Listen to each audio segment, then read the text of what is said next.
সাংগঠনিক আলোচনা শেষ করতে রাত প্রায় 2টা বেজে যায়।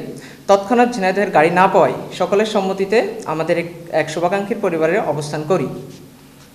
সেখানে আমরা 5 জন পুরুষ সদস্য এবং 2 জন নারী সদস্য অবস্থান করি। আপনারা ভিডিওতে লক্ষ্য করেছেন যে স্বাভাবিক একটি ভিডিও কেটে এডিট করে খারাপ উদ্দেশ্যে প্রকাশ করা হয়েছে। আমাদের মধ্যে কেউ একজন আমাদের আড্ডার ভিডিও ধারণ করে এবং সেখানে আমাদের সাংগঠনিক কথাসহ হাস্যরসাত্মক কথায় মনোযোগী ছিলাম। আড্ডার ফাঁকে খাবার পানির সন্ধানে ফ্রিজ খুলি এবং সেখানে একটি বোতল দেখতে পাই। বোতলটি মদের বোতল হয়। কৌতূহলবশত এটি নিয়ে অনেক নাড়াচাড়া করা হয় এবং দীর্ঘ সময় মজা করি। উল্লেখ্য, বৈষম্যবিরোধী ছাত্র আন্দোলনের এই 7 জনের কেউই মাদকাসক্ত না হয় বিষয়টি নিয়ে বেশ উৎসুক ছিলাম আমরা। কেউ একজন আড্ডার ভিডিওটি ধারণ করে এবং কাটিং করে অপপ্রচার চালায়। এই ভিডিওটি কোনো অপরাধ এবং অনৈতিকতার সাক্ষী বহন করে না। ভিডিওটি কাটিং, এডিট এবং বানোয়াট, কারণ সেখানে আমরা আমাদের আরও একজন নারী নেত্রী সহ মোট 7 জন অবস্থান করি। সেখানে 2 জনের অনৈতিক কিছু হওয়ার প্রশ্নই ওঠে না এবং অন্যের বাড়ির মদের বোতল নিয়ে মজা করে পান করার অধিকার আমাদের নাই।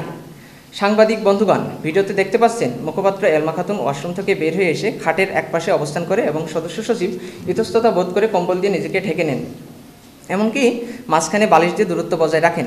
তাই সামান্য এই মিথ্যা কাটিং ভিডিও দেখে মনে হয় না যে এই 7 জন কোনো প্রকার অপরাধের সাথে সম্পৃক্ত।